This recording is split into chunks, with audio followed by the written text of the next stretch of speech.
Welcome to the Underdark.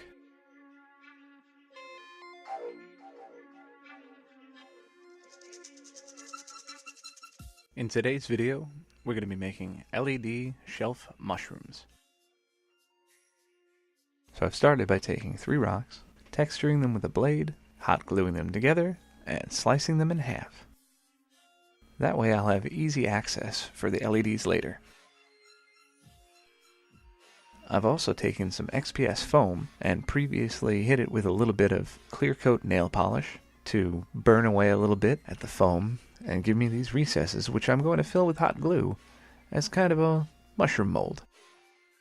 You want to fill the entire cavity to make sure you have full coverage of all those great little textures.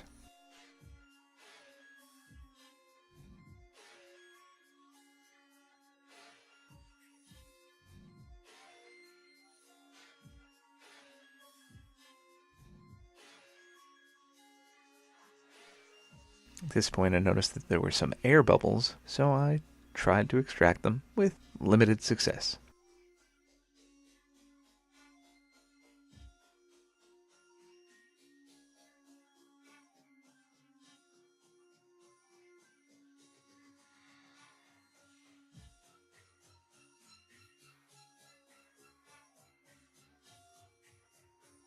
Now we have little LEDs and a 3-volt watch battery. We use the watch battery because we know it's 3 volts and LEDs generally run around that.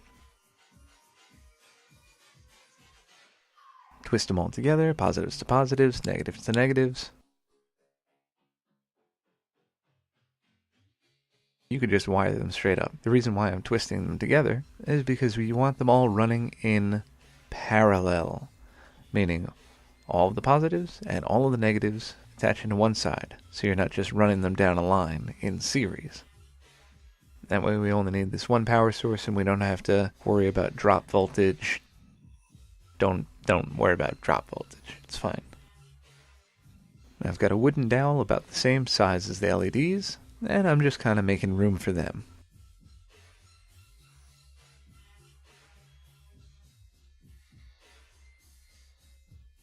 Oh, this was my favorite part. This thing felt great to snap these little guys out.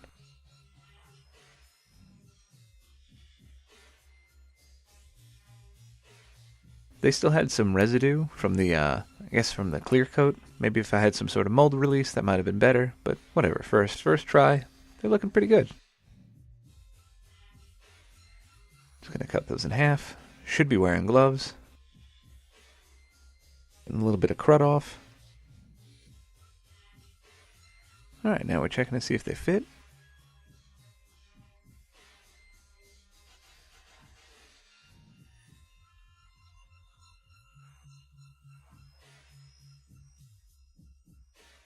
Using the hot glue gun to make a little bit of space, and just kind of making room.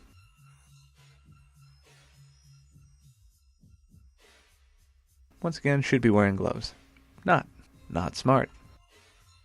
Alright, so we're just going to strip the ends of these wires here. Put a knot in that so I don't have to worry about the splitting all the way and then one of the wires slipping out. I don't even worry about it. What we do is we just attach it. Plainly, simply.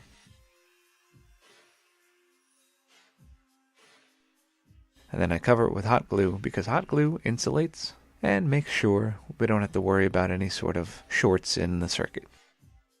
Once again, it's a simple circuit. Trying to make a circle using the battery to connect the dots. Now I'm just making some room so I can spread that out.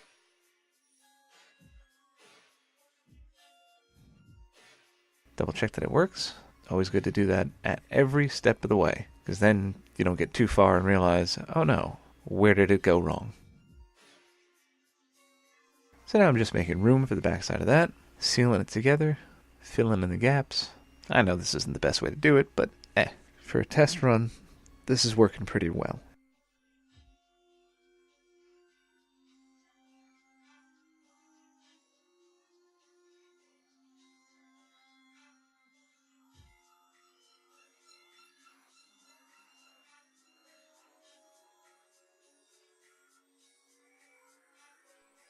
Cut into the balsa wood base. glue it all together. Once again, filling in gaps where necessary. We'll be able to cover that in with some of the black later on.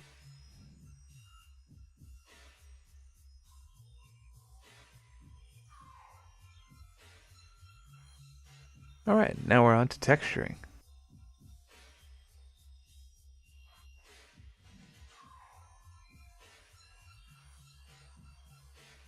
So, I'm going to add a couple of rocks. Once again, I used a bit of the tacky glue to texture up my my outer edge there, making sure that I could fill in more of the gaps more naturally.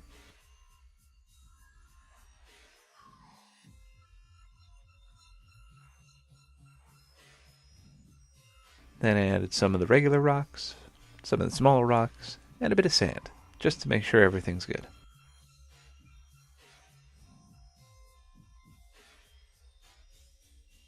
Now we're on to the painting.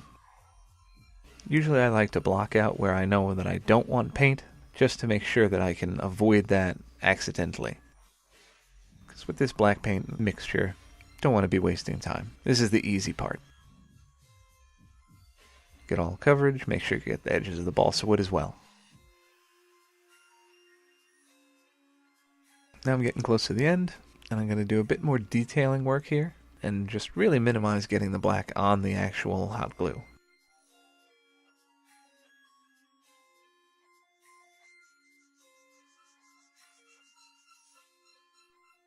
Now we're going to come in later again with the black, and do the little detailing work around the edges.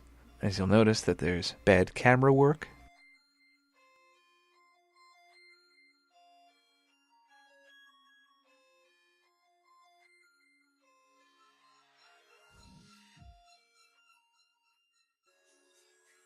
Now we're just going to kind of attack this with our 80% coat of base color. Yes, I know you can see a lot of the black underneath. That's fine. You'll see why later. Okay?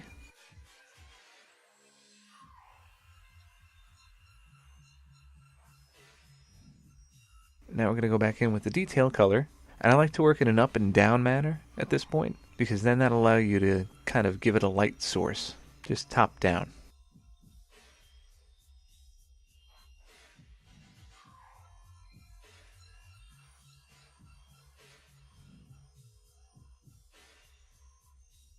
Gonna come in with the detail colors. I'm using the yellow here to make sure that I can get some sort of like outer edge glowing. Then coming in with the detail orange. Trying to leave some of the hot glue exposed to work as kind of an incandescent quality.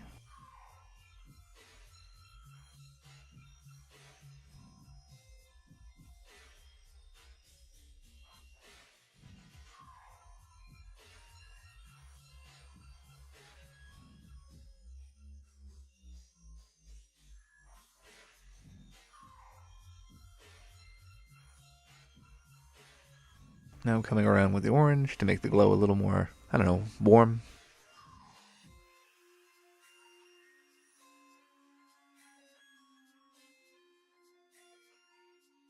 And then a little detailing to give these shelves some depth. Come in with my highlight here.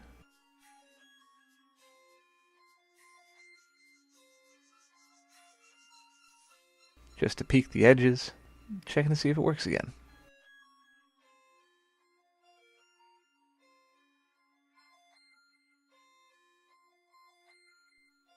Black wash, make it a little grimy.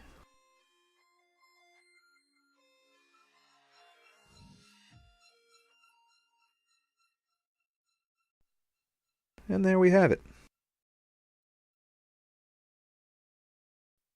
Alright, not bad. At the end of these things, you kind of learn from your mistakes, and the one thing that I would definitely do differently is try and find a way to put the LED directly into the hot glue so that it has a better incandescence. Thanks for watching.